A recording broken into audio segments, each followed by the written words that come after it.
Olá, irmãos, tudo bem? A paz do Senhor Jesus. É um prazer estar com você aqui de novo na nossa leitura do Evangelho de João, né? Eu quero dar seguimento aqui à nossa leitura, que semana passada a gente parou, a gente fez do verso 1 ao verso 6 do Evangelho de João, capítulo 1. E eu quero continuar com vocês aqui a partir do verso 10 e depois fazer um breve comentário para a nossa edificação. Amém? Diz assim a palavra do Senhor, né? Evangelho de João, capítulo 1, verso 10 em diante. Diz assim: Aquele que é a palavra estava no mundo, e o mundo foi feito por intermédio dele, mas o mundo não o reconheceu. Veio para o que era seu, mas os seus não o receberam. Contudo, aos que o receberam, aos que creram em seu nome, deu-lhes o direito de se tornarem filhos de Deus, os quais não nasceram por descendência natural, nem pela vontade da carne, nem pela vontade alguma do homem, mas nasceram de Deus. Aquele que é a palavra tornou-se carne e viveu entre nós. Vimos a sua glória, glória como do unigênito de Deus, vindo do Pai, cheio de graça e de verdade. João dá testemunho dele. Ele exclama: Este é aquele de quem eu falei. Aquele que vem depois de mim é superior a mim, porque já existia antes de mim. Todos recebemos da sua plenitude, graça sobre graça, pois a lei foi dada por intermédio de Moisés, a graça e a verdade vieram por intermédio de Jesus Cristo. Ninguém jamais viu a Deus, mas o Deus unigênito que está junto do Pai o tornou conhecido. Bom, esse trecho aqui, irmãos, é muito forte, muito profundo para a gente meditar, porque é algo que João está falando para nós de extrema importância, né? Todo o Evangelho de João ele é muito bem estruturado e ele é um evangelho diferente dos outros no âmbito espiritual. João ele está tratando de verdades espirituais desde o princípio da criação que a gente viu, né, nos vídeos anteriores, até a consumação na volta de Cristo. E ele começa tecendo o seu evangelho dessa forma, nos levando ao princípio, mostrando a soberania de Deus, a grandeza do Pai na pessoa de Jesus e como esse Deus, homem, se revela para nós no tempo. Então ele começa dizendo no verso 10, ó, aquele que é a palavra estava no mundo. O mundo foi feito por intermédio dele, mas o mundo não conheceu, o mundo não o reconheceu.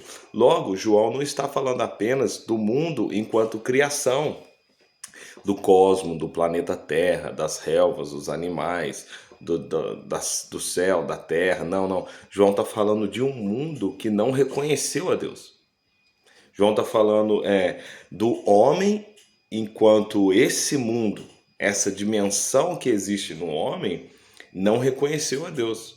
Porque o mundo enquanto criação, né, que não tem a consciência, esse mundo enquanto criação não pode reconhecer a Deus de forma clara. Mas tratando-se do homem, um ser consciente, esse não reconheceu a Deus.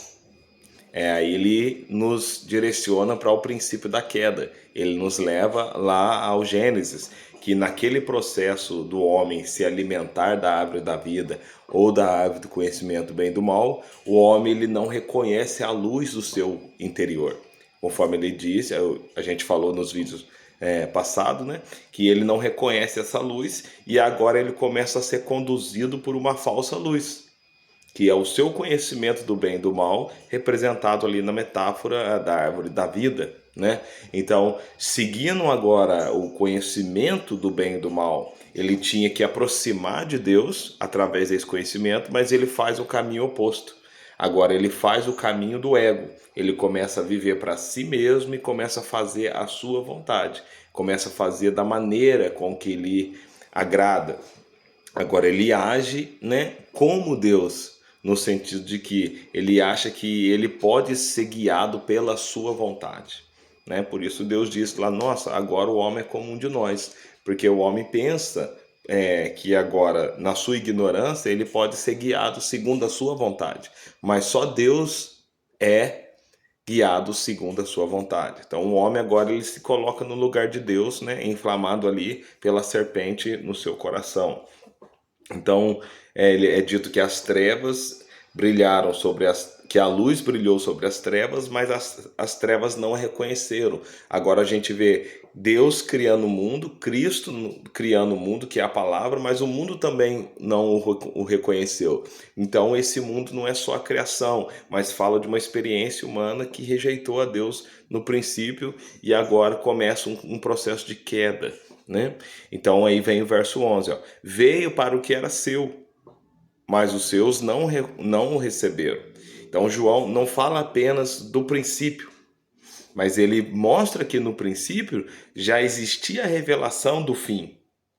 Né? Então ele aqui ele traz agora esse Jesus, o Deus encarnado na pessoa de Jesus, para mostrar que tanto no passado, naquela forma de símbolos, né, e arquetipias, os homens não conheceram a Deus, e quando Cristo se encarna em Jesus, os homens também não o conhecem. Então é um jogo de espelho. Você tem no Gênesis a criação não conhecendo a Deus, portanto o pecado, o afastamento do homem, e você tem no nascimento de Jesus, no seu ministério terreno, os homens também não o conheceram, né? Então, a grande maioria dos homens não reconheceram Jesus, porque essa luz veio brilhar, mas as pessoas amaram mais as trevas do que a luz, né? Então, ele fala, no verso 11, ó, verso 12, contudo, aos que o receberam, aos que creram em seu nome, deu-lhes o direito de se tornarem filhos de Deus. Agora, esses que creem em Deus, que recebem essa luz, que através do batismo de João Batista, né, você prepara sua mente, o seu coração, para que você agora, essa luz agora se torne conhecido dentro de você, você pare de ser guiado pela a falsa luz do seu ego, agora você começa a ser conduzido pela luz do Evangelho de Cristo, agora você tem a consciência de filho. Porque Deus o criou, Deus criou todas as coisas e todos nós somos filhos de Deus. Porém, aquele que crê se torna consciente dessa filiação. Você recebe essa influência de filho, que é a palavrinha ali, poder de se tornar filho, é dunamis, é influência de filho na terra. Agora você se enxerga como filho, então você começa o processo de tomar posse da sua filiação. Mas isso para os que creem, né? 13. Os quais não nasceram por descendência natural, nem pela vontade da carne, nem pela vontade de algum homem, mas nasceram de Deus.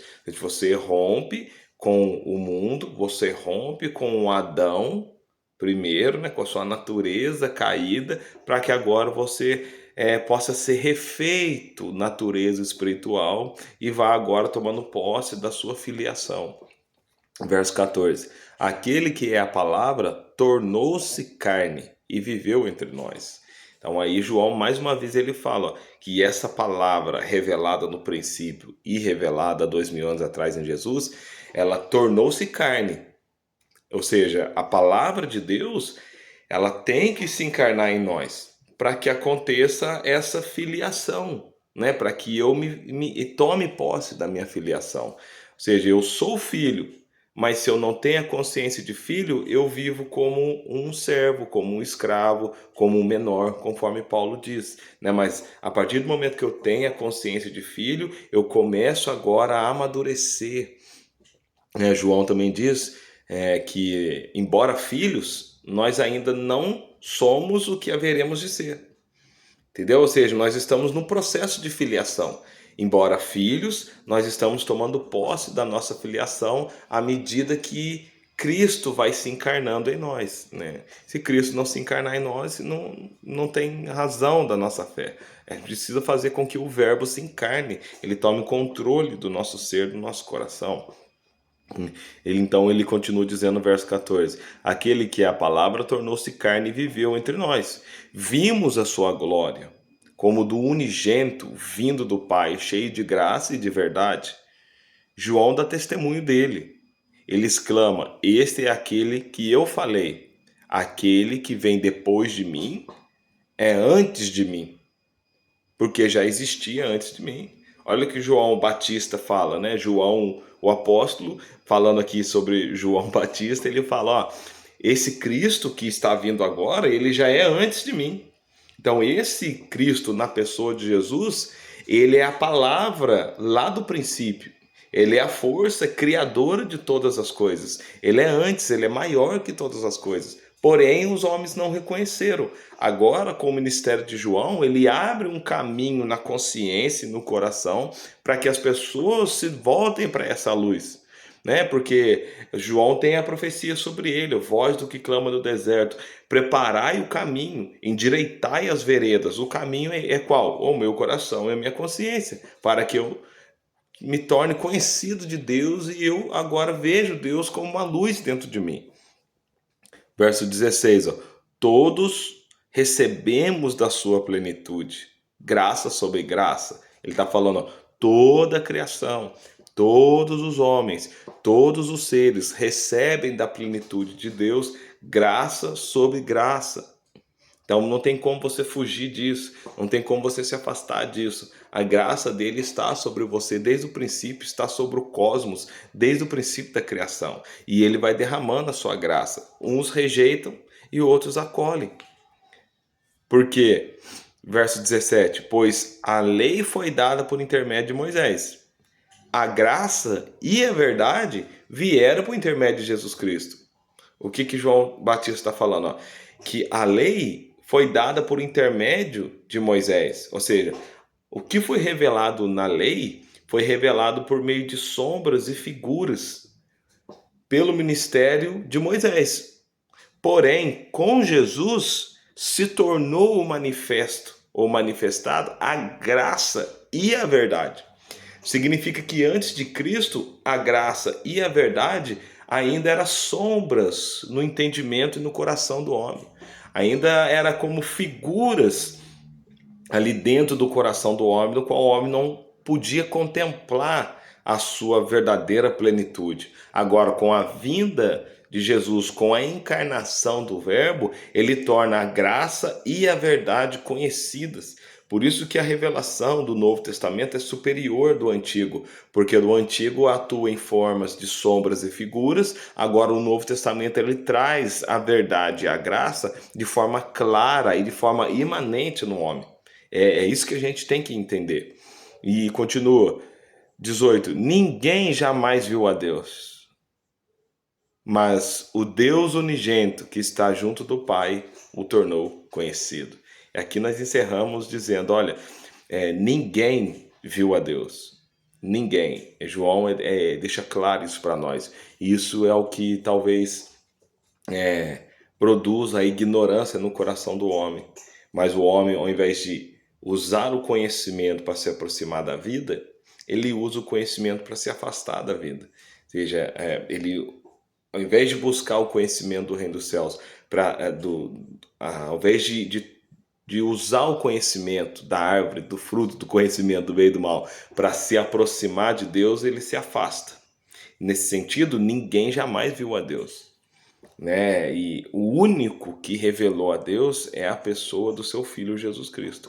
Então, é em Jesus que eu sei como Deus é, e é em Jesus que eu sei como o homem deve ser. É a partir de Jesus que Deus se torna conhecido ao homem.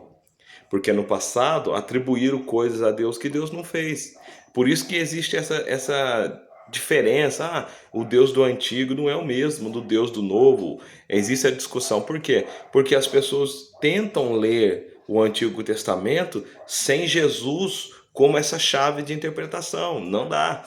Jesus é quem revela o Pai. Jesus é o Deus unigênito que torna o Pai conhecido para nós. Né? Conforme o escritor aos Hebreus diz, que Cristo é a expressão exata do Pai e o resplendor da sua glória. Então, é somente através do Evangelho que Deus se torna conhecido como Ele é. Então é toda essa confusão de dois deuses, de um Deus mau, de um Deus irado, um outro Deus que é amorzinho. Não, ela acaba. A partir do momento que você entende que Cristo é a revelação de Deus para nós. Somente em Cristo é possível contemplar o Pai na sua perfeita expressão e na sua glória. Amém? Então a gente termina aqui mais um trecho do Evangelho de João, que é muito rico, né? E se você aí tiver alguma pergunta, algo, deixa aí nos comentários, ajuda a gente a compartilhar esse vídeo, certo? Se inscreve no canal e ative o sininho para que você receba mais vídeos. Amém? Que Deus abençoe você, sua família, e que o Espírito Santo de Deus se torne presente, real e vivo, cada vez mais forte dentro do seu coração. Deus abençoe. Tchau.